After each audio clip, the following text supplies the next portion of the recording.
Alrighty, thanks so much for tuning in, everyone. Look, I am super excited to get together again with some incredible friends over at SpecterOps. Andy Robbins, Justin Kohler, you guys are wizards. You're geniuses. I know I've seen all the incredible stuff you've been up to, and I'm pretty stoked to hear about all the new sweet stuff coming out for, what is it, BloodHound 8 now? Is that right? Can you let me know? What have you all been up to? A lot.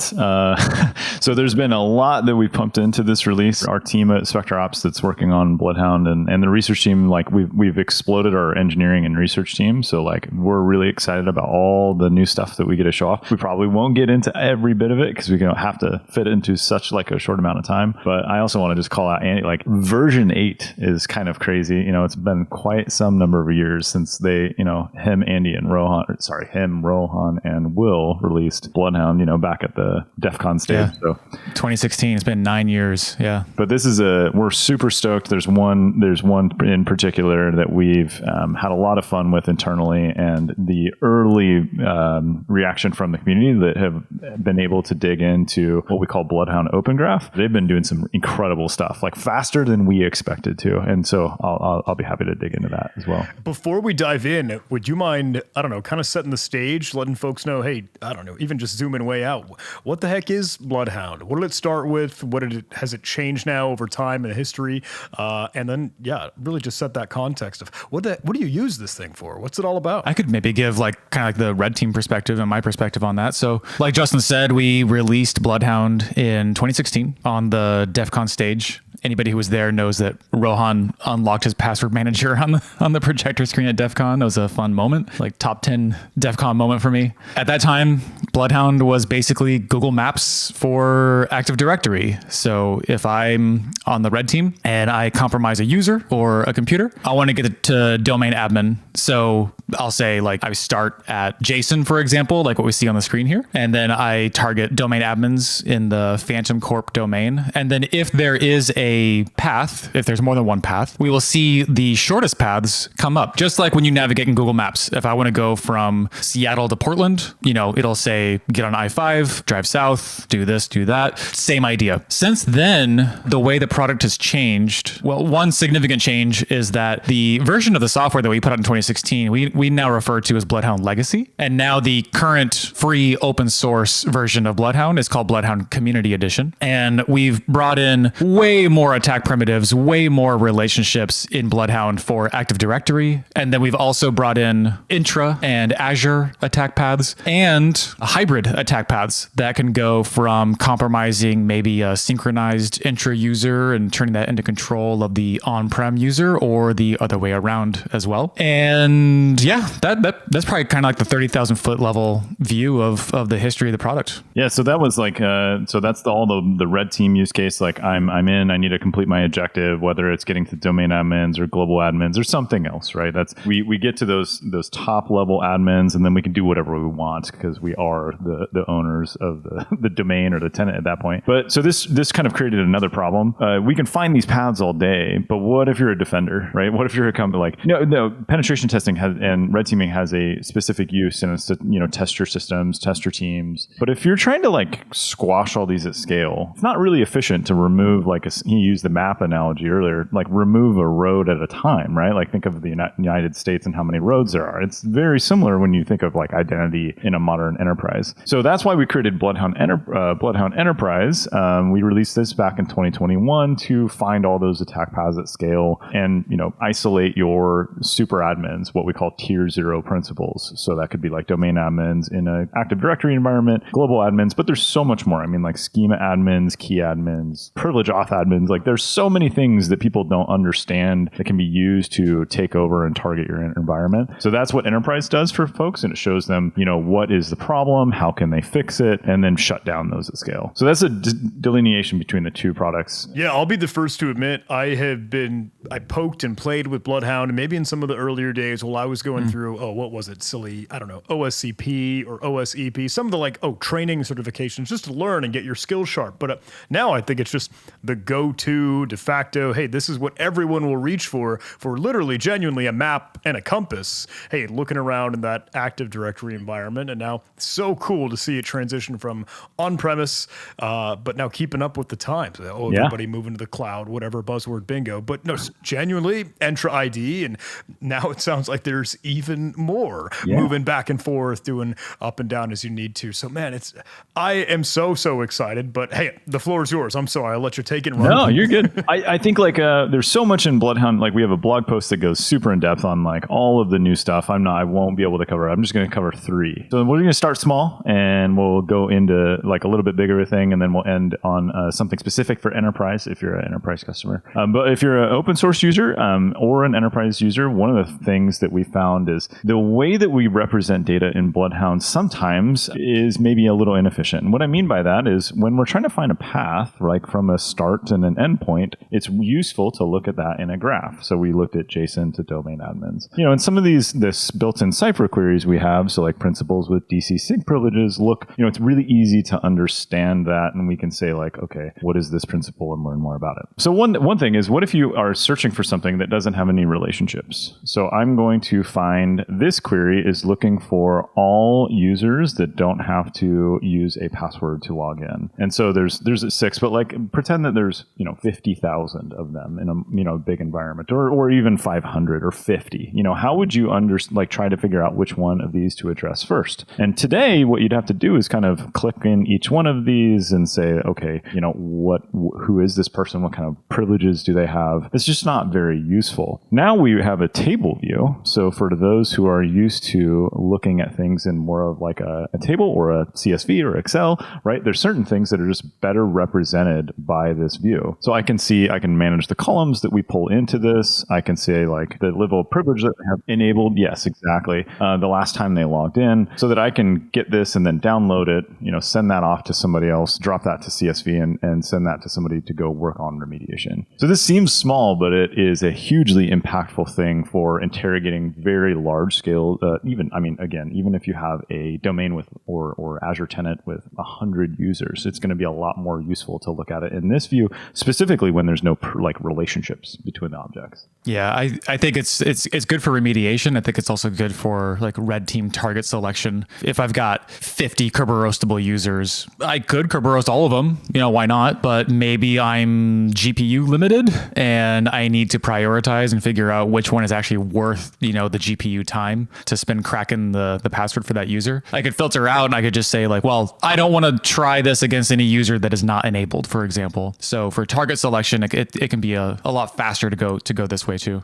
Yeah, and so like one thing is, we have these built-in queries that we've been building over the years, right? So whether it's an Active Directory or Azure or hybrid or what you name it, we have all these queries. But then a lot of times people will write their own queries, for those that have taken the time to learn Cypher. But what if you're not those people? So we recently released this. So there's all these like lists of queries everywhere, GitHub, blog posts, you name it, right? And we released queries.spectrops.io as kind of a repository for anybody to submit queries that are interesting in any platform that we cover. And these are all automatically checked. So if you submit something and it is accepted, it automatically gets checked to make sure it's formatted correctly and returns data. So let's say I want to find users, let's say passwords not rotated in over a year, right? That's kind of like a hygiene check. So I get this query. I can also, if I have a BloodHound Community Edition or Enterprise Tenant, I can put my URL in here and just hit play. So now I find the query that I want to run. I hit it and say, here, now we have this ridiculous result, right, that we can't make any sense out of. I'll make it even harder to see. So like this again is an example of this is useful. I'm getting results of what I want to search, but what I really want is that table view. So here I can say like, okay, when was the last time? Let's pull in the the password last reset date, and let's do the last logon, and then we can also sort and filter. So like this one has been set in 2005. Maybe we should target that person first. They also are a tier 0 user, so I can drop this to CSV, send it to somebody, and then they start remediating. So this is kind of the two things working together. We can find interesting queries, then we can use table view to represent that data a little bit better. This is awesome. I know it sounds, I don't know, presented, here's a table, and that seems a little small because everyone will, laugh and ha ha at Excel. But genuinely, I know that is invaluable during even analysis, hygiene, just incident response. Sometimes the case may be. I remember, again, maybe I'm dating myself, years back when, again, using BloodHound in practice, I could be wrong. Maybe I'm misremembering, but there weren't a lot of built-in queries. No. So I'd take stuff randomly off of, what I'd seen on GitHub. Some folks that just said, try use these. There were resources and things available, but a lot of them either wouldn't work. Cipher query syntax wasn't right. Something was just jank. But that's just cool. I love that queries database, and you just click it and go, even in your own environment. That's awesome. Yeah, and we want to enhance this too. Like we have another release coming up soon where there's going to be a little bit different interface to the save queries, and the two will tie together even tighter. We have a joke internally that we've always used the attackers thinking graphs and then defenders thinking lists, right? But we always say too, sometimes defenders interpret things in lists too, so it's easy. Yeah. Once you find using the power of the graph what you're looking for, sometimes getting that list back is actually useful, especially when there's 500 of them. So prioritize them. Sometimes it turns out a list is the right tool for the job when a graph is not. Exactly. The second major thing that we released, again, second of many, but the second one that I'm going to talk about today is, primarily BloodHound has always been an Active Directory or Microsoft-centric tool. So we started with Active Directory. There's only 3 edges and 3 objects. And then over time, that's exploded. And now I think we have over, 60-something objects and 100+ different ways we can connect them. But it's always been Microsoft. It's always been Active Directory Certificate Services, NTLM, Active Directory or Azure, and Enter ID. We know that people have, the same way that we can attack users or identities in Active Directory is the same way we can attack them in AWS or GCP or any SaaS application. What we can do is not necessarily unique to the platforms we cover today. So one thing that we released primarily at this point for researchers is the ability to model and create attack paths in any platform. And this is extremely open. I mean,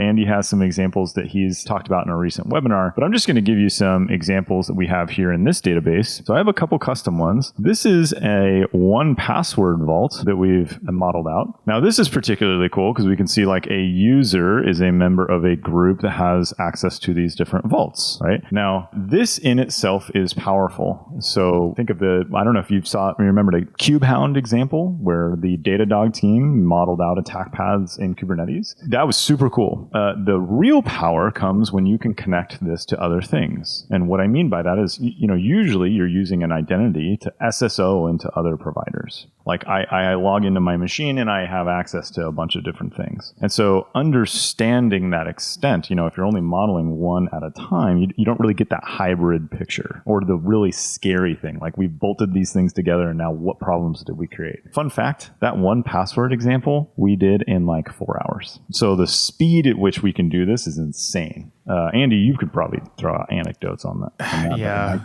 I want to hear the story for this. Yeah. Yeah. I mean, I can give you a quick example, which would be a couple of years ago, I did some of the code changes to implement logic apps and logic app attack paths in BloodHound. And so in order to achieve that, I had to modify this file, that file, this file. Long story short, I had to pick up some Golang. I'm not a Golang developer, but I had to because the product was very rigidly defined, like the source code dictated exactly the behavior and the performance of the product. There's no flexibility whatsoever. So if you wanted to add a new node or a new edge, it actually required a ton of work. Now, the difference is I don't have to open up any source code for BloodHound. All I do is I make API endpoint queries to the BloodHound API. So I supply a JSON payload to the file upload API, and that's about it. That's almost it. I do a different query to define what color do I want the node to be and what icon do I want it to be. And that applies to the entire class of nodes. So you do that one time, and then you can start shoving data into the product with the Open Graph APIs. So compare, a matter of days or weeks for me to figure out Golang and copy and paste and modify the files, figure out how to do a pull request in GitHub again, figure out how to do all that stuff. Compare that versus in 4 hours, Justin said they had the one pass POC done. I had an NPM repo dependency tree POC done in maybe about 3 or 4 hours as well. Just lightning fast. That's incredible. We released this like Thursday before Tuesday, whatever. We released it before Black Hat, and we were like, we were curious if somebody by Black Hat was going to create something, because we did internally. We were going really quickly, but that's our research team, and we work on this stuff all day. We had somebody tweeted out an image of a new attack path that had never been covered within about 4 hours of our release. They did it themselves, which was insane. And I'll showcase like where we're categorizing all these new extensions into BloodHound. So if you don't want to go through the process of modeling it out yourself, you can actually go try what other people did. And I'll kind of talk about how we'll take that forward. Do these new custom attack paths just live fully encapsulated in JSON, and then that's just what's spat at the BloodHound API? That's it? Live and die in that JSON blob? Yes. So you just supply the JSON, and then that's it. This opens the floodgates for you all, which is incredible. I'm super happy for you. Does that mean that there's going to be because I, liken to old SharpHound or old, the binary you drop and on the box and then query and get all the data just to shove it into BloodHound. Does this mean there's going to be GitHub Hound, 1Password Hound, all these prefix, suffix Hound things? Oh yeah, there actually already is. So in the new section in our Open Graph right here, that's what we call this concept of arbitrary attack path analysis. We have an Open Graph library of different things that people have made. Now these ones are all done by SpectreOps people. We have the 1Password, we have a GitHub, we have JamFound that we released last week, which is super cool. But the one that we got right before Black Hat was Ansible. So you can click on and navigate to the GitHub repo, and this is the whole thing. They even included some example data. So you can just download their example data set, throw it at your existing tenant or BHE instance or BloodHound Community Edition instance, and it just returns. It just works, which is super cool. Fun fact, our training team uses Ansible to spin up some of the big ranges that we do kind of at Black Hat and our big red team operations trainings. They were really curious about this. They're like, oh man, we want to go to Ansible Watchtower. This is going to really help us. Yeah. So you guys have just moved the needle. You know what I mean? You guys have genuinely pushed industry forward. This is phenomenal. Everything could do this now. Yeah. And anybody too. This is part of BHCE. This is free. Yes, this is free. So anybody can do this. This is not limited to just BloodHound Enterprise. All right. I'll shut up. I'm sorry. I'll let you guys. So this is there's a whole big roadmap that we just kind of set ourselves on. We actually committed to this about 1.5 years ago. We just released this first functionality, and we have so many updates planned for probably the next 6 to 9 months to build out the rest of support. Use these new custom objects in pathfinding, and for BloodHound Enterprise, be able to model those attack paths and shut them down at scale automatically. But this is primarily for researchers, but we had somebody internally who's not on the research team, not on the engineering team, just kind of vibe coded up a Cisco Duo attack path, just in a few hours. Yeah. So it really opens the door to kind of whatever you want. Now, I do want to show you the kind of the cool power again of modeling one thing is interesting, but when you get into hybrid or how these cross, that gets really interesting or scary depending on who you are at your company. So we'll go ahead and say okay, this is GitHub organizational admins. Now, Jared Atkinson did a POC of this. He actually showed this at our conference SoCon earlier in the year, and then he redid this for Open Graph in, a couple days. So then we can also look at like who has write access over the repo in BloodHound or in GitHub. Now we're still in GitHub, and that's kind of interesting. Now, the thing that we think is super cool is synced users. So this is that Will Schroeder Azure Entra ID user who synced to Harmjoy, the GitHub user. This is the same human, but it's two different identities crossing that plane, right? This is the cloud plane, and now this we're crossed into SaaS. Now, it gets even better. I'm doing my like infomercial sales commercial, thing. Yeah, so now we have Will Schroeder, right, an Entra ID user who has the ability to write to these branches. Well, let's throw that in pathfinding. Let's say, well, back to our early example. Let's use Jason. Jason was that Active Directory user that I was talking about with when Andy was kind of telling that story. Pull up Jason, and we'll pull up Will, and we have an attack path from Jason also to Will. So what that means is we have an attack path from Active Directory on-prem all the way through to Azure Entra ID and then to GitHub write access. It opens up pretty exciting possibilities. Like imagine, so we like this attack path starts in on-prem Active Directory. It pivots up into Entra, and then it pivots over to GitHub. So 3 different platforms. I imagine like if I'm a red teamer on an assessment and I'm able to like pull in data from different data sources that maybe BloodHound doesn't model because it's something that's maybe kind of niche, or maybe it's a technology that is hard to get your hands on to do attack research on. A mainframe like an AS400 possibly,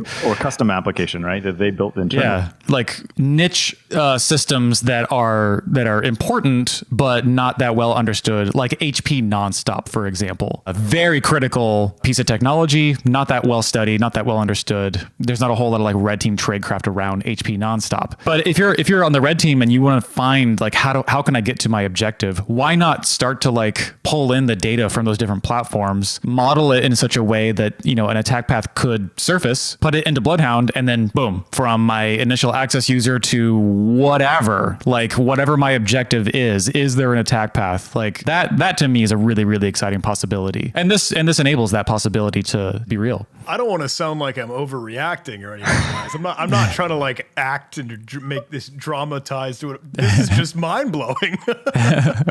It's pretty awesome. I mean, so again, primarily today, this is going to be for anybody who wants to build those or use these with their, you know, like use the queries that we've promoted. Now, a lot of these are coming in. Like, it's really exciting if you want to join the BloodHound Slack, and there's an Open Graph channel. There is an example of VMware vCenter. You know, think of like a private cloud, and they host their domain controllers for Active Directory on that. That means like if I have admin access on vCenter, then I have physical access to a domain controller. So it's like they all play together really interestingly. There's all different types of examples that people are working on. Again, you can see all of the published ones or the ones that have been linked to us in this. And then this is just to get it built out over time. I'm also curious to see what people do with this, like outside of just identity-based attacks, or like, you know, stealing an identity, stealing a token off a system or whatever, using some kind of privilege. Like there are attack paths that have nothing to do with identity at all, like software supply chain attacks, for example. So if I can compromise a particular NPM repo, what is the potential fallout of that? Or if I have a target repo that I want to make some kind of malicious commit to, what is the dependency chain, and where could I insert myself in that dependency chain based on bad security practices by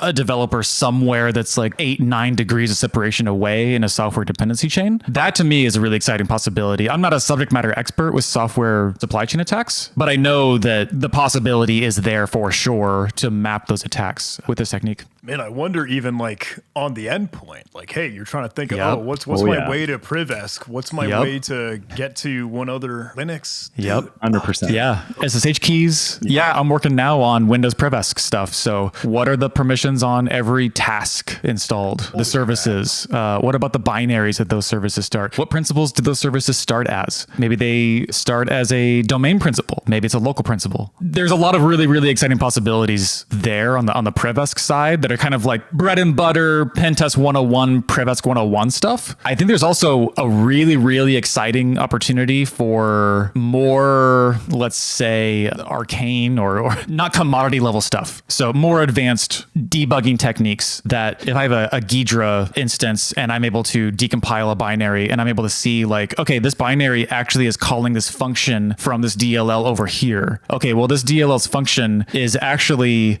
executing a COM application somehow. And it's reading from this registry key. And like all of these different interactions that are happening in the operating system that I just imagine, think about like lol bins and, think about like if I double click on a HTA file, there is a certain logical step-by-step process that happens in the operating system that can result in PowerShell running with a command that I had control of when I created the HTA file. Okay, what if we were able to map out all of those different components of the operating system? So the file handler, the registry, the COM applications, the DLLs, the executables that are all involved in that chain. What if I could map not just HTA to PowerShell? What if I could map everything to PowerShell or everything to CMD? What if I knew every lol bin in Windows, not just like onesie twosie here or there? What if I knew all of them? Okay, congratulations, SpectreOps. You've completely revolutionized everything. I think I think on the, who would that be useful for? I think on the, on the red team side, so often we don't really have the privileges necessary to collect a lot of that, or you have to make so much noise to collect all of that. It's like, forget it. It's not worth it. Just see if there's GPP passwords out there instead. But imagine for like golden image analysis, the vendor themselves, like if Microsoft themselves, if they knew every lol bin, that'd be useful for Microsoft and for every customer of Microsoft. So yeah, there's tons of exciting possibilities. Yeah. How easy is it to build out what would be Jamf Hound or Ansible Hound or et cetera? Because normally I think, oh, you can like map out an API. Oh, you get schema from what software would provide. But these are like, you're trying to get the surface of roles and capabilities and access permissions. How do you get that in a now completely open-ended blank canvas of anything ever in existence? You know what I mean? Yeah, I can kind of give you, my own perspective, my own answer on that, which is there is another identity platform that I have a fill in the blank hound ready for. I don't have permission to talk about it publicly yet, but let's just call it Justin's IDP. And so Justin's IDP is kind of like Intra or AWS or GCP. Like they have an identity provider. And so I have users, applications, groups, all that kind of fun stuff. Now, just like any other modern technology, they have APIs that I can query, that I can get JSON formatted information about all those different objects. So I can pull down the groups, I can pull down the users, the roles, the role assignments, from Justin's IDP service. Now, to a large degree, I can just take the JSON from the platform's API, and then I can send that JSON somewhat modified, but not that much, to the ingest endpoint, and it will start to create the nodes. So I'll ingest endpoint. Yeah, the BloodHound ingest. Yeah, so I'll have a user node, I'll have a group node, I'll have a role node, and all that kind of stuff.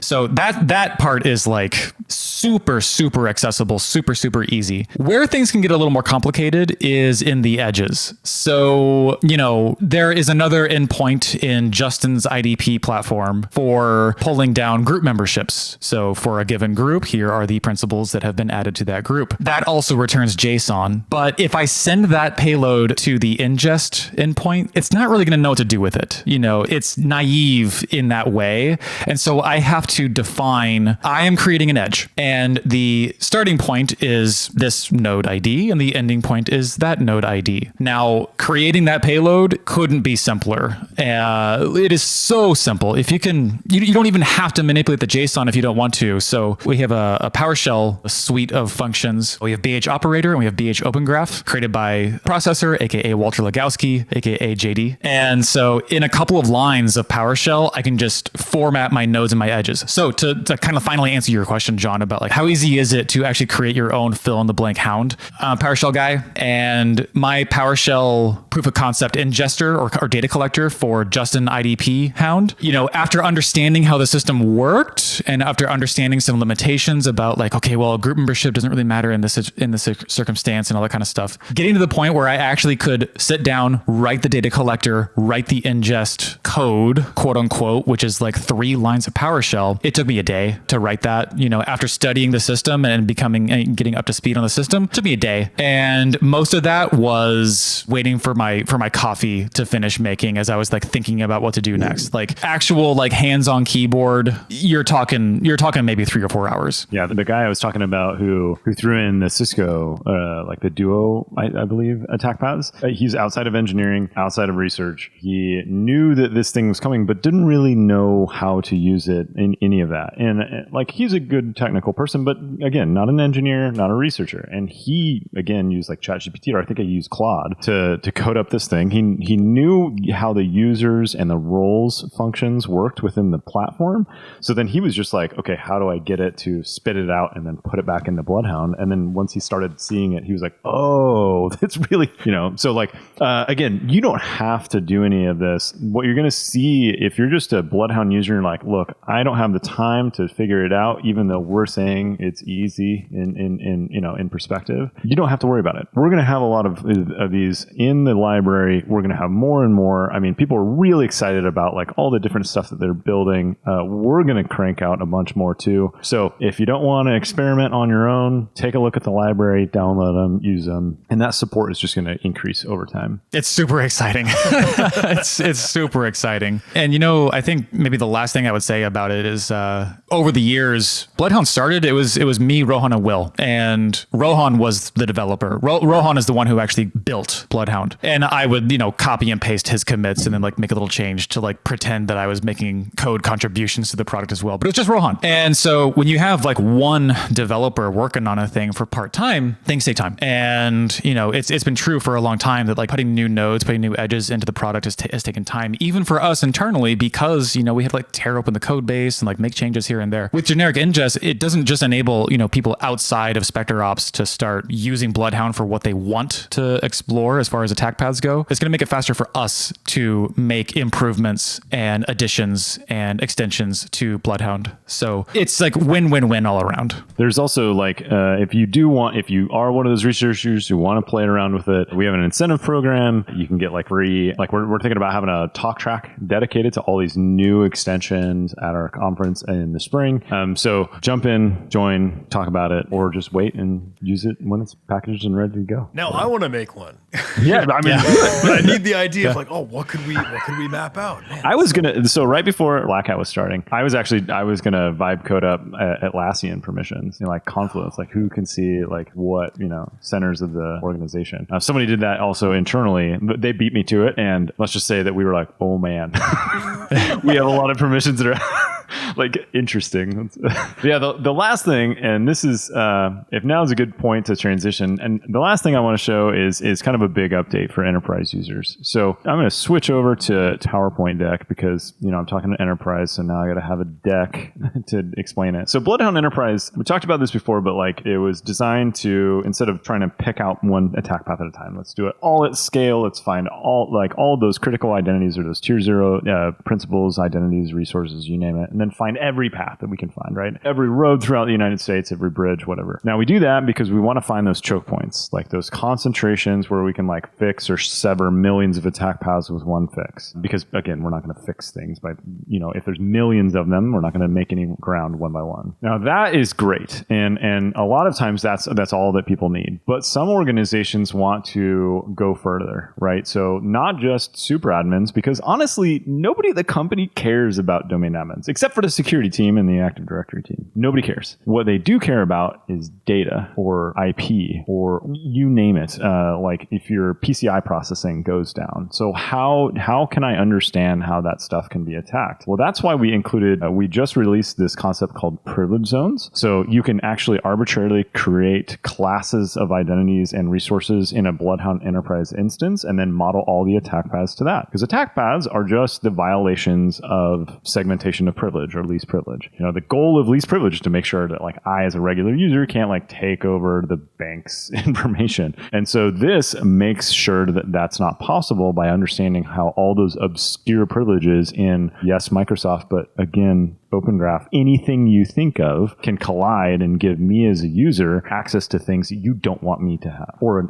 adversary. So I'll show you what this looks like in the product. This is a new window within a BloodHound Enterprise instance, and this is called Privilege Zone Management. This is where we create new zones. So they're in a hierarchy or north-south, like what's my crown jewel tier, and then what's my second. Now you could implement right now in this example, we have tier 0 and tier 1. That's that stereotypical tiered administration model people might in the Microsoft ecosystem might understand, but it doesn't have to be labeled that way. You can create PCI or VIPs or executives or you name it. Isolate those assets and then map the attack paths to them. So in our attack paths page, it's quite the same. You just see this other assets that you've defined, and now we automatically create all of those remediations for you. The same thing in the posture page. Just like we can model out all the improvements to tier 0, we can do the same thing for any arbitrary collection of assets. So Andy and I were talking right before we released this, and it's like, this year is the 50th anniversary of the principle of least privilege, which is bananas, by the way. Nobody is doing it. 0 people are doing it because there's not a way to do it. I'm not a finance user, so I shouldn't have access to finance things. That's great, but that's 1 degree. What if I can reset the password of Andy, who is in finance, and then I now have access to finance? Does that make sense? So this is how those cascading or those identity takeover attacks can lead a unprivileged user into something sensitive you don't want me to take. And like you get to set the guardrails, right? Like Correct. you can determine what that listing is. And I mean, I know even just, I don't know, thinking of folks that, oh yeah, I've got the marketing department, I got the sales department, I got whatever these individuals here and there, whatever. But let's say you have a bunch of code in GitHub, right? Or you name it, right? Like how can I get PCI data? Yeah, I mean, data, like PHI, yeah. And especially when we're SSOing across identities, how can I, as an on-prem low privilege user, get access to Salesforce data? So it's important to understand how I can escalate into Salesforce super admin, but what if I don't need that? What if I just want to dump all the records? Or a particular record, yeah. Salesforce Hound. That's what we need, Salesforce Hound. Yeah. Even just the fact that, like, I know so many folks are going to say, oh, hey, this is incredible because my organization, architecture, structure, and logical components of thing XYZ is just so bespoke. It's so custom. Yeah. Like, this Yeah. really you don't have to color in the lines. You choose where the lines are, man. Exactly. It's funny. Andy has a story. Andy has a story. We're talking about talking to an early potential customer to BloodHound. So great organization, great security posture, take security really seriously. And I was in the early stages of trying to figure out what BHE was even going to be in the first place. And, my pitch was not that great, let's say. And the feedback that I got from one of our early design partners was, we do least privilege, we do tiered administration, we find the attack paths, we get rid of them before anybody else can. We do network segmentation, and we do, some secret stuff that I can't really talk about right now that, just makes it so that we don't really need your thing. So why do we need your thing? And my response was, because it will prove that everything you just said is true. We've had people that go through big consulting engagements with Big Four or Microsoft themselves that put in a lot of effort to try to segment out users from, let's say, server admins or these different parts of the organization, and they're doing it blindly. Like they can't see the attack paths that we use. So that's what it is. The problem is so pervasive, and it is so obvious to anybody who's ever tried to do a privilege audit. You walk into a shop as a third-party auditor to any organization and say, okay, tell me how privileged every Active Directory user is. Like it's a non-starter. Like, tell me how privileged any Active Directory user is. You can't do it. So if you have no clue how privileged any principal is, you can't trim their privilege down to what it needs to be. You're just flying 100% blind, and it's nobody's fault. It's just the way things are. Yeah, nobody can keep up with it, especially on the cloud side. Nobody can keep up with all the changes, right? With all the different privileges and updated application and roles that I don't know what they do. But I'm getting forced to deploy this application now because it's business critical, but I have no idea what it's going to open up. This is the answer to that. Wow. Yeah, that's it. Again, this is the 3 things that we wanted to talk about. So that's that's table view, open graph, and privilege zones. There's actually more. There's all new trust edges. There's new ACE inheritance tracking. There's new integrations. There's just tons of other stuff.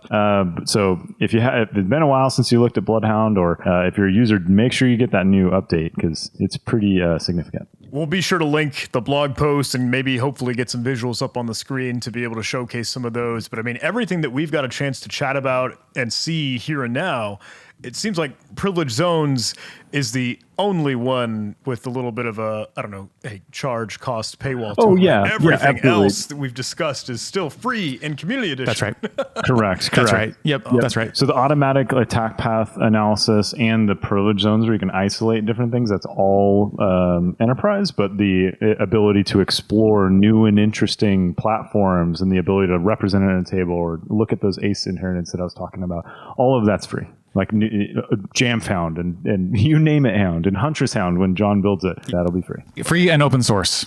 Wow. Incredible, guys. Hey, I always love hanging out with you. It's just so much fun, so cool. Everything that you do is so stinking cool. But thank you for driving onward and forward with, that community first kind of, hey, let's just raise the industry into this kind of whole new thing where like the information is really the power here. But that's just so cool to see it mapped and molded and put in the way that anyone can access it, attacker or defender. So thank you again and again. Thank you for having us.